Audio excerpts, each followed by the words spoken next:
Hey guys, I had case study one, which was called Short Duration, High Intensity Bouts of Physical Therapy to Increase Self-Efficacy, Confidence, and Function in an Individual with Incomplete Spinal Cord Injury. Hey, case report. It's by Teresa Bison and Craig J. Newsom, presented by me, Julian Baker. Some introduction about our patient. She was a retired 70-year-old woman who lives in a one-story home with her husband.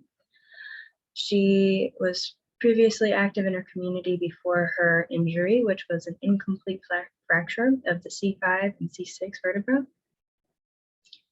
After attending her rehab for a month and her skilled nursing 2 months after the injury, she returned home and hired a private physical therapist for 3 times a week, just normal physical therapy. This continued until she was evaluated for the pilot program, which I'll be explaining in a minute, and that was actually 13 months post-injury. These are just some of her goals that she thought about while going into physical therapy. She wanted to walk unassisted without a front-wheeled walker. She had a brace to help her leg because she did have drop foot, so the AFO she would have to keep, and she was open to using a cane. The PT's goals, though, were independence with a home exercise program, which I'll tell you in a minute. And she wanted to get back into her pool at home, and he thought that that would be a great idea to use that.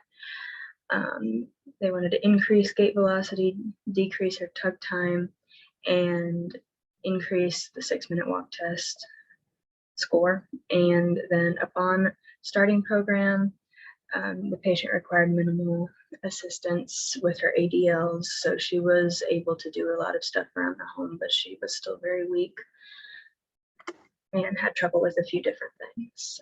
So the pilot program was designed to increase intensity of therapy without increasing overall duration. So the typical outpatient therapy is 3 times a week for about an hour each time. But this one was a little different. They decided to go 5 days a week for 90 minutes each session. And they worked on specific tasks, so ADL stuff, functional things that she could do at home. And that was a full week, and then they would get some time off. So I think her first one was 12 weeks off. And she had time to practice that home exercise program that they spent 5 days a week working on, which was 90 minutes each day for 5 days, which is a lot of time to develop a home exercise program. But for this specific program, they actually get to practice that for 12 weeks and come back with actually ingrained strength. So her first week, they focused on improving walking distance. By the end of the session, the therapist had put together the home exercise program, like I had just said, and it included some stretching, balance, cardio, strengthening, and then pretty much just all lower extremity and trunk for her is what they focused on. And like I said, that she got 12 weeks off for that first one to do that home exercise program. And the second section, which was another week of physical therapy and then home exercise program for the time off for 10 weeks following the second week. But they worked on more advanced strengthening, stretching, cardio, stuff like that, but then also added some new functional ADLs and some different types of working out because she was advancing in those 12 weeks and also in those 10. So the results of this were she was able to stand in the shower on the first day of week 2, which is pretty amazing. She was able to walk faster by the second session, which is actually showing that she really put in her time and effort into doing this home exercise program. She started week 3.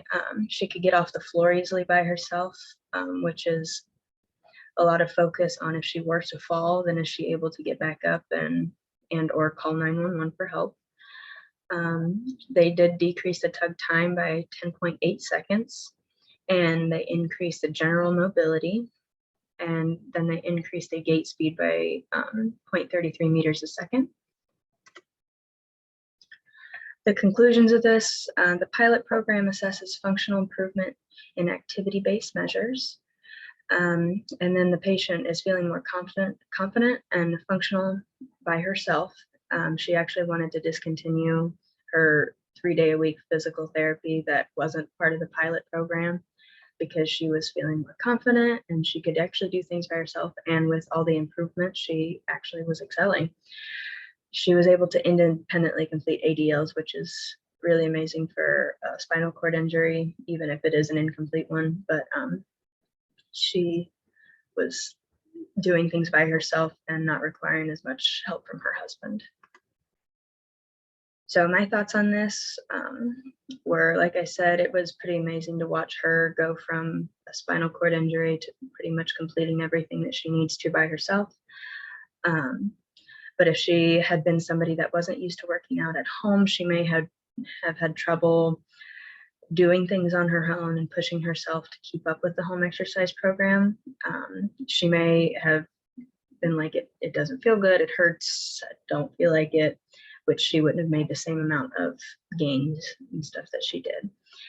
This particular patient was familiar with putting work towards herself, like I said, and she had already been working in her community, so she actually had goals to get back to. And this program actually gave her flexibility to do so.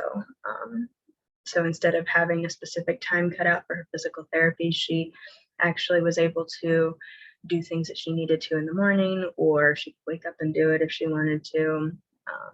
If she wasn't feeling that good that day, she could modify, stuff like that.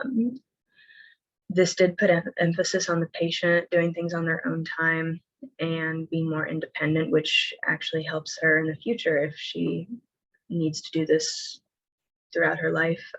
It actually gives her the ability to learn how to do that herself. And by only spending 18.25 hours in the physical therapy clinic, she was able to use insurance to pay for it. So it is cheaper and teaches you how to do things independently without the physical therapist. And there's my works cited.